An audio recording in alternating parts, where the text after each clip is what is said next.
run targets giant swordfish in deep blue water, long before any body breaks the surface.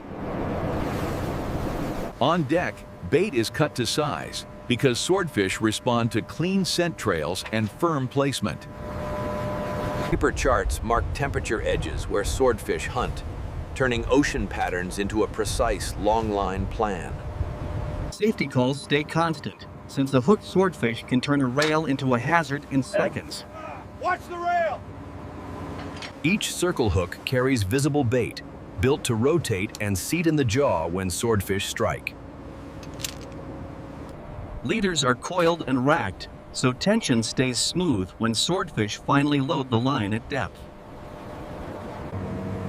The main line pays out steadily, setting a silent corridor that swordfish may cross hours from now.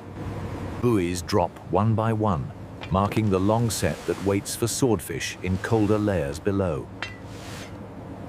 Deck lanes stay clear because longline work demands discipline before swordfish ever appear on the leader. Night watch keeps course, while swordfish circle in darkness where pressure and temperature meet the bait. Spare leaders and cutters are staged, since swordfish runs can be violent once the line comes tight. The hauler is tested under light load, preparing for swordfish power without sudden jerks or slack. Gloves wet down and boots brace, because swordfish fights demand balance more than brute strength. At first light, lookouts scan for the retrieval buoy, knowing a swordfish can drag it offline. The buoy surfaces and dips, translating a deep swordfish bite into small, unmistakable motion in foam. A grapnel catches clean, and the buoy line is walked to the hauler with calm spacing and commands. The drum turns and leaders rise, starting the long recovery that will reveal whether swordfish found the bait. Empty hooks appear first, reminding crews that swordfish success depends on depth, drift, and patience. Deep below, a swordfish appears and tracks a baited hook with slow, deliberate turns. The bill flicks past, and the fish circles again, lining its mouth to the bait. One clean bite rotates the circle hook, seating it in the jaw corner exactly as designed. The leader pulls straight from the mouth, and the fish accelerates, loading the line with power. Above, the buoy line snaps taut, translating a deep strike into visible tension at the surface. On deck, the crew calls the angle, keeping the leader clean to prevent a dangerous wrap. Whitewater builds beside the hull, and the fish begins climbing, forcing the hauler to slow. The first breach erupts, and the swordfish clears the water completely, shaking the line in midair. After the leap, timing replaces strength, and the crew guides the swordfish to a safer angle. The surge returns, and the hauler slows to prevent slack, recoil, and snapped hardware. The fish slices across the wake, dragging the leader sideways until the rail team recenters it.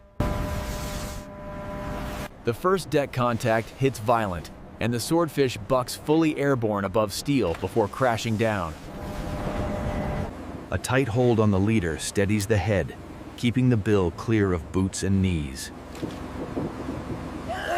Tools back the circle hook out cleanly, ending the fight without chaos or wasted motion. Ice is packed fast, and straps cinch tight to secure value before the next leader reaches rail. The hauler resumes, and empty hooks tick past like metronomes, counting down to the next strike. The buoy line dips again, and tension climbs, signaling another heavy swordfish already committed. The second breach detonates, and the swordfish launch completely free of water, twisting against steady drag. Deck voices stay calm, and the leader is walked forward to keep the bill away from rail corners. Gloves trade grips, and a measured pull brings the fish closer without giving slack for a roll. The wake thickens beside the plating, and the fish pulses power into the line in short bursts.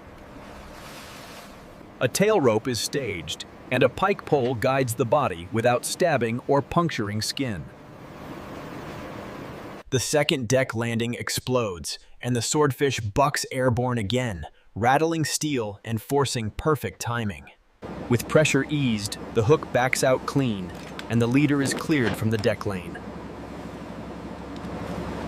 Ice and covers go on fast, turning a wild moment into controlled cargo, ready for the hold.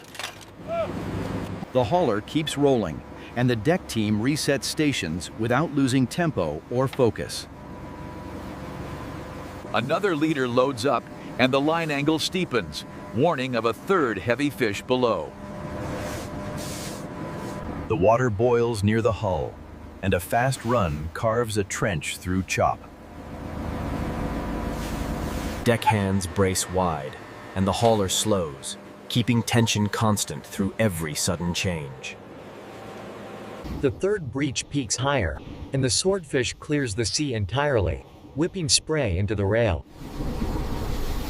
After the crashdown, the fish turns, and the crew counters by walking the leader forward. The tail rope loops clean, preventing a final dash that could smash gear or ankles. The fish planes closer, and the hauler inches forward, keeping steel and flesh aligned and predictable. A controlled lift brings the body over the rail, and the deck team moves like a machine. The jaw corner hook stays visible, proving the longline hold is legal, clean, and secure. The final deck thrash erupts, and the swordfish bucks airborne once more before the rope wins control. With slack managed, tools remove the hook, and the deck lane clears for the next leader.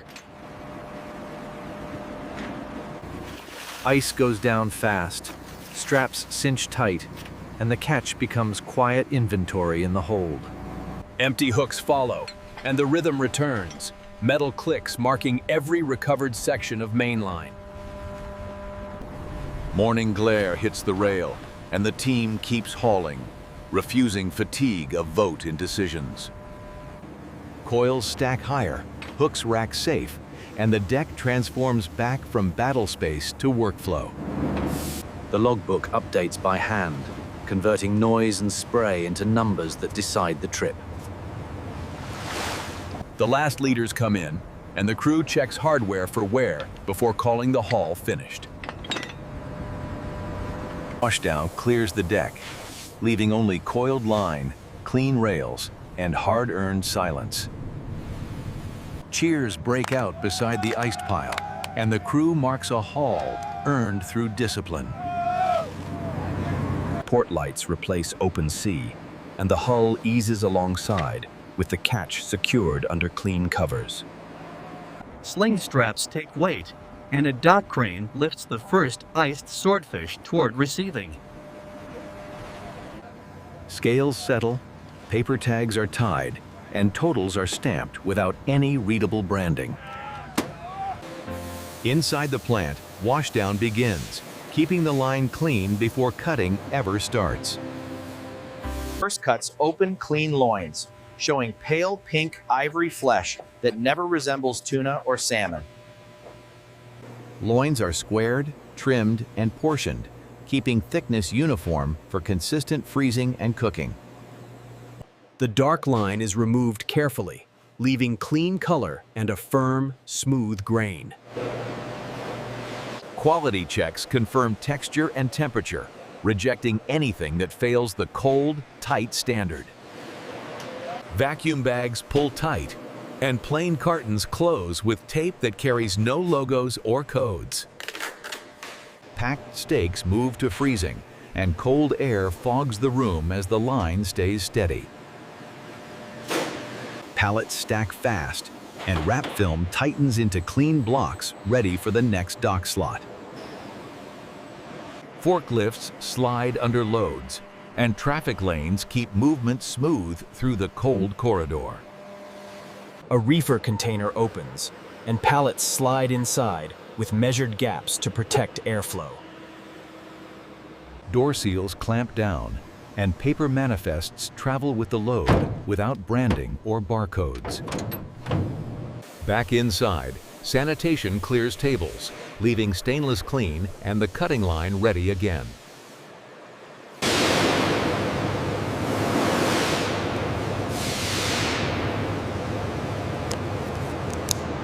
Byproduct bins roll out quietly, while the main product stream stays clean and uniform. Final counts are confirmed, and the last cartons move toward storage with no labels readable. Cold room doors thump shut, and fans roar as inventory rows extend into white haze. Outbound staging begins, and pallets are grouped by route to minimize door open time. Reefer trucks queue tight, and dock plates lock in place for a fast cold transfer. Set points are checked manually, confirming temperature stability before the shipment leaves the yard. Delivery signatures complete the handoff, and forklift noise replaces ocean spray in the background. Inside, a quiet corner totals the numbers, turning the trip into a single accounting line. The plant resets tools, preparing for the next run with sharpened blades and clean stations. Remaining cartons are counted again, ensuring the cold chain stays closed and traceable.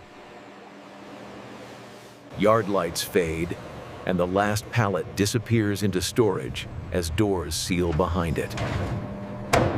The line shuts down, and gloves come off as drains run clear across the floor.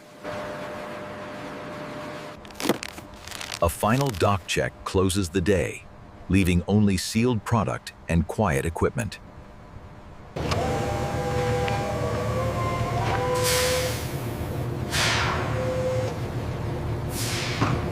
A reefer truck loads under floodlights, and doors close fast to protect temperature stability.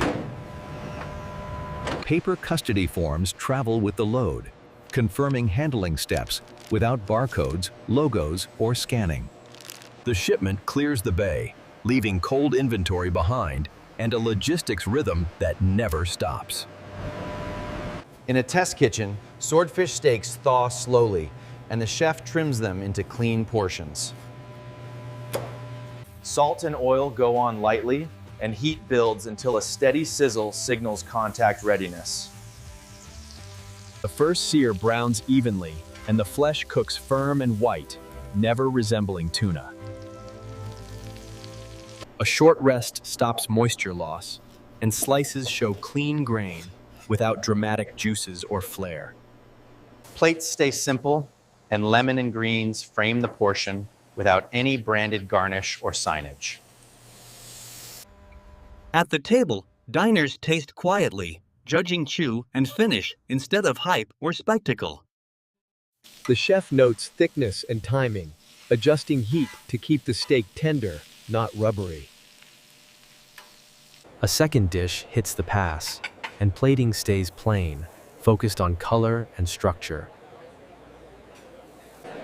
In the dining room, conversation stays low, and forks scrape lightly as plates empty. Stations wipe down, and leftovers seal in plain containers labeled by hand with no codes. A final portion is chilled for service, and the cold case receives it under unmarked wrap. Last bites disappear, and plates return clean under steady, ordinary lighting and quiet routines. Knives are washed, burners go dark, and stainless reflections end the day without fanfare. An empty table and a closed logbook finish the haul, leaving only cold inventory and calm water.